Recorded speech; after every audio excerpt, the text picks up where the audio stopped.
That's a lot of press. Congratulations, you bring them out. You really bring them out. Today, I'm delighted to welcome Israeli Prime Minister Benjamin Netanyahu back to the White House. It's a wonderful feeling and a wonderful event. We had fantastic talks, and thank you very much with your staff. He's the first foreign head of state to visit during our administration, and Bibi, I want to say it's an honor to have you with us. Over the past 4 years, the U.S. and the Israeli alliance has been tested more than any time in history. But the bonds of friendship and affection between the American and Israeli people have endured for generations, and they are absolutely unbreakable. They are unbreakable. I'm confident that under our leadership, the cherished alliance between our two countries will soon be stronger than ever. We had a great relationship. We had great victories together 4 years ago. Not so many victories over the past 4 years, however. In my first term, Prime Minister and I forged a tremendously successful partnership that brought peace and stability to the Middle East like it hadn't seen in decades. Together, we defeated ISIS. We ended the disastrous Iran nuclear deal, one of the worst deals ever made, by the way, and imposed the toughest ever sanctions on the Iranian regime. We starved Hamas and Iran's other terrorist proxies, and we starved them like they had never seen before. Resources and support disappeared for them. I recognized Israel's capital, opened the American embassy in Jerusalem, and got it built, by the way. Built it too, just not only designated it, but got it built at a price that nobody's seen for 40 years. We got it built, it's beautiful, all Jerusalem stone, right from nearby, and it's something that's very special. And recognized Israeli sovereignty over the Golan Heights, something that they talked about for 70 years, and they weren't able to get it, and I got it. And with the historic Abraham Accord, something that was really an achievement that was, I think, going to become more and more important because we achieved the most significant Middle East peace agreements in half a century, but the Abraham Accords in particular, and I really believe that many countries will soon be joining this amazing peace and economic development transaction. It really is a big economic development transaction. I think we're going to have a lot of people signing up very quickly. Unfortunately, for 4 years, nobody signed up. Nobody did anything for 4 years except in the negative. Unfortunately, the weakness and incompetence of those years, those past 4 years, the grave damage around the globe that was done, including in the Middle East, grave damage all over the globe. The horrors of October 7th would never have happened if I were president. The Ukraine and Russia disaster would never have happened if I were president. Over the past 16 months, Israel has endured a sustained, aggressive, and murderous assault on every front, but they fought back bravely. You see that and you know that. What we have witnessed is an all-out attack on the very existence of a Jewish state in the Jewish homeland. The Israelis have stood strong and united in the face of an enemy that has kidnapped, tortured, raped, and slaughtered innocent men, women, children, and even little babies. I want to salute the Israeli people for meeting this trial with courage and determination and unflinching resolve. They have been strong. In our meetings today, the Prime Minister and I focused on the future, discussing how we can work together to ensure Hamas is eliminated and ultimately restore peace to a very troubled region. It's been troubled, but what's happened in the last 4 years has not been good. I want to thank Prime Minister Netanyahu for working closely with my transition team, the Special Envoy Steve Witkoff, who's here somewhere. Steve? Stand up, Steve, please. What a job you've done. What a good job you've done. Proud of you. Done a fantastic job. National Security Advisor Mike Waltz. Thank you, Mike, for working so well with us. Thank you. We have, in addition, Marco Rubio, who is on the phone right now, listening to every single word that we say, and he's going to be great. And Pete, congratulations. And Scott, congratulations. I see you're here. And Caroline's been doing a great job. She's really probably talked about more than anybody here. She's done a fantastic job, and thank you very much, Caroline. We're proud of you. But we'll only be satisfied when all of these problems are solved, and we have the team to solve them, and that's going to happen. And it's going to happen, I think, very quickly. I also strongly believe that the Gaza Strip, which has been a symbol of death and destruction for so many decades, and so bad for the people anywhere near it, and especially those who live there, and frankly, who's been really very unlucky. It's been very unlucky. It's been an unlucky place for a long time. Being in its presence just has not been good, and it should not go through a process of rebuilding and occupation by the same people that have really stood there and fought for it and lived there and died there and lived a miserable existence there. Instead, we should go to other countries of interest with humanitarian hearts, and there are many of them that want to do this, and build various domains that will ultimately be occupied by the 1.8 million Palestinians living in Gaza, ending the death and destruction and, frankly, bad luck. This can be paid for by neighboring countries of great wealth. It could be 1, 2, 3, 4, 5, 7, 8, 12. It could be numerous sites, or it could be one large site. But the people will be able to live in comfort and peace, and we'll make sure something really spectacular is done. They're going to have peace. They're not going to be shot at and killed and destroyed like this civilization of wonderful people has had to endure. The only reason the Palestinians want to go back to Gaza is they have no alternative. It's right now a demolition site. This is just a demolition site. Virtually every building is down. They're living under fallen concrete that's very dangerous and very precarious. They instead can occupy all of a beautiful area with homes and safety, and they can live out their lives in peace and harmony instead of having to go back and do it again. The U.S. will take over the Gaza Strip, and we will do a job with it, too. We'll own it and be responsible for dismantling all of the dangerous unexploded bombs and other weapons on the site, level the site and get rid of the destroyed buildings, level it out, create an economic development that will supply unlimited numbers of jobs and housing for the people of the area. Do a real job, do something different. Just can't go back. If you go back, it's going to end up the same way it has for 100 years. I'm hopeful that this ceasefire could be the beginning of a larger and more enduring peace that will end the bloodshed and killing once and for all. With the same goal in mind, my administration has been moving quickly to restore trust in the alliance and rebuild American strength throughout the region. And we've really done that. We're a respected nation again. A lot's happened in the last couple of weeks. We are actually a very respected nation again. I ended the last administration's de facto arms embargo on over $1 billion in military assistance for Israel. And I'm also pleased to announce that this afternoon, the United States withdrew from the anti-Semitic UN Human Rights Council and ended all of the support for the UN Relief and Works Agency, which funneled money to Hamas and which was very disloyal to humanity. Today, I also took action to restore a maximum pressure policy on the Iranian regime, and we will once again enforce the most aggressive possible sanctions, drive Iranian oil exports to zero, and diminish the regime's capacity to fund terror throughout the region and throughout the world. We had no threat when I left office. Iran was not able to sell oil.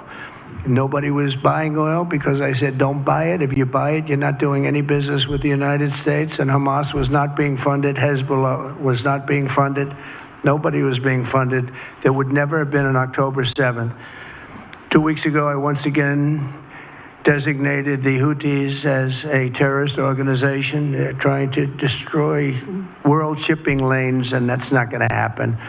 And over the weekend, I ordered airstrikes against senior ISIS leaders hiding in the caves of Somalia and took them out. Here in America, we've begun the process of deporting foreign terrorists, jihadists, and Hamas sympathizers from our soil, just as we have people that are extremely evil, and we're sending them out of our country. They came from jails. They came from mental institutions and insane asylums, and they were dumped into our country. They're gang members. We're getting them out at numbers that nobody can actually believe. And every single country is taking those people back. They said they would never take them back, and they're all taking them back, and they're taking them back very gladly. And I recently signed an executive order combating the vile wave of anti-Semitism that we've seen in the aftermath of the October 7th attacks. Together, America and Israel will renew the optimism that shined so brightly just 4 years ago. It was really a bright, beautiful light. We will restore calm and stability to the region and expand prosperity, opportunity, and hope to our nations and for all people in the Middle East, including the Arab and Muslim nations. Very important. We want the Arab and Muslim nations to have peace and have tranquility and have great lives. I'd like to now invite Prime Minister Netanyahu to say a few words, and we'll take some questions afterwards. Thank you very much. Thank you, Mr. President. I'm honored that you invited me to be the first foreign leader to visit the White House in your second term. This is a testament to your friendship and support for the Jewish state and the Jewish people. I've said this before, I'll say it again. You are the greatest friend Israel has ever had in the White House.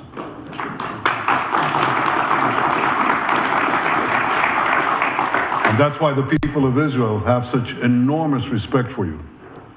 In your first term, you recognized Jerusalem as Israel's capital. You moved the American embassy there. You recognized Israel's sovereignty over the Golan Heights.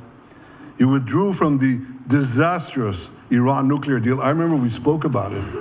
You said, this is the worst deal I've ever seen. I'm elected, I'm walking out of it. That's exactly what you did.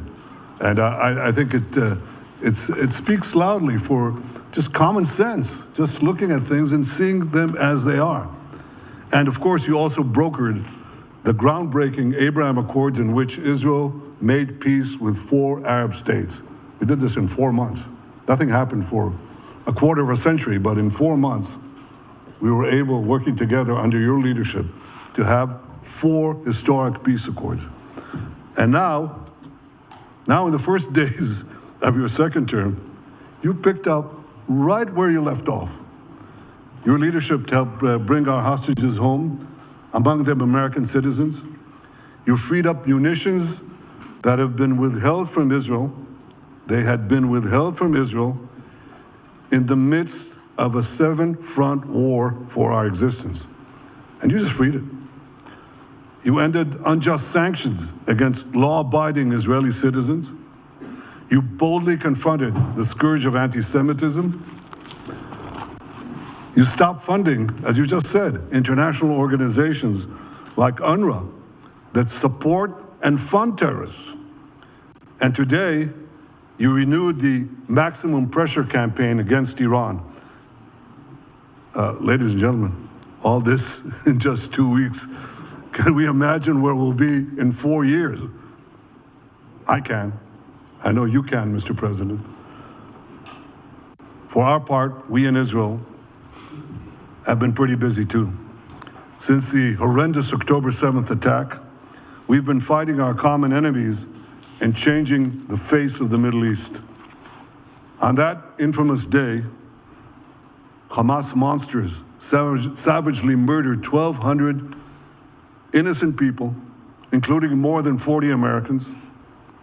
They beheaded men, they raped women, they burnt babies alive, and they took 251 people hostage to the dungeons of Gaza. And after this worst attack on Jews since the Holocaust, Iran and its henchmen in the Middle East were absolutely ecstatic.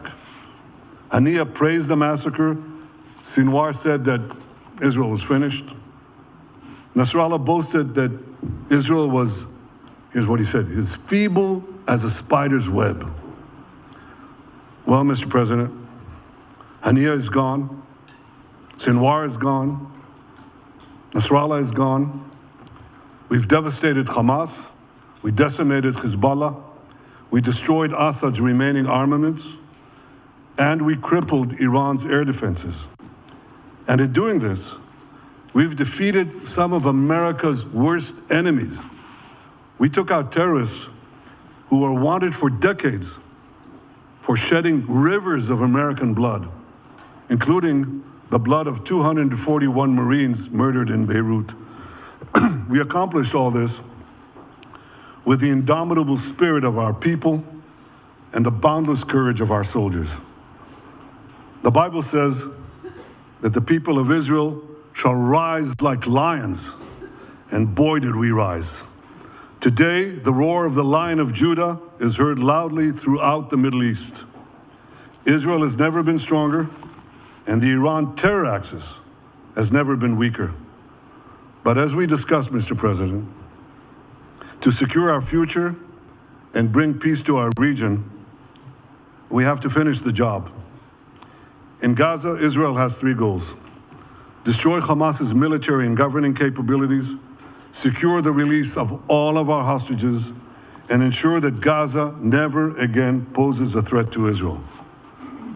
I believe, Mr. President, that your willingness to puncture conventional thinking that has failed time and time and time again, your willingness to think outside the box with fresh ideas will help us achieve all these goals. And I've seen you do this many times. You cut to the chase. You see things others refuse to see. You say things others refuse to say. And after the jaws drop, people scratch their heads and they say, you know, he's right. And this is the kind of thinking that enabled us to bring the Abraham Accords. This is the kind of thinking that will reshape the Middle East and bring peace. We also see eye to eye on Iran.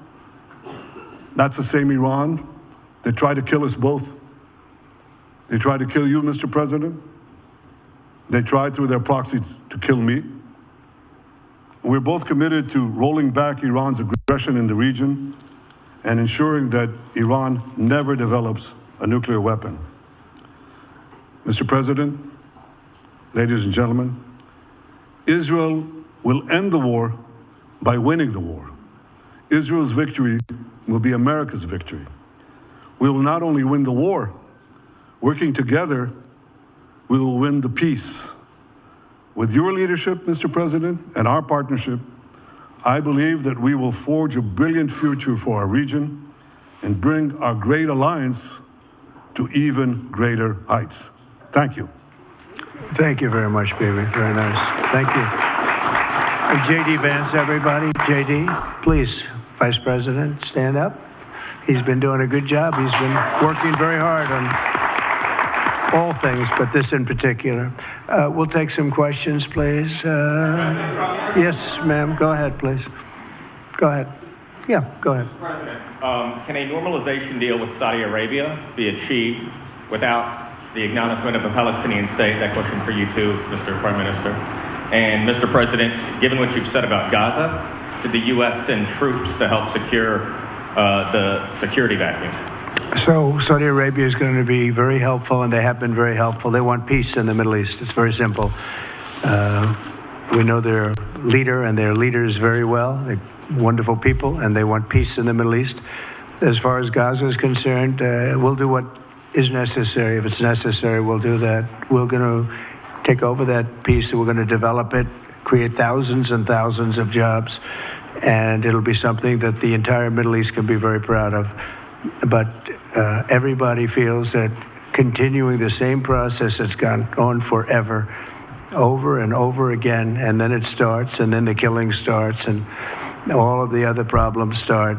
And you end up in the same place, and we don't want to see that happen. So by the United States, with its stability and strength, owning it, especially the strength that we're developing and developed over the last fairly short period of time, I would say really since the election, I think we'll be a keeper of something that is very, very strong, very powerful, and very, very good for the area, not just for Israel, for the entire Middle East, very important. And we'll, again, have thousands of jobs, and there'll be jobs for everyone, not for a specific group of people, but for everybody.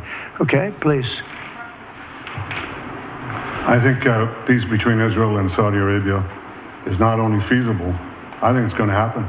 I think if we had another half a year in your first term, it would have already happened. True. Many, many more, I agree, many more nations.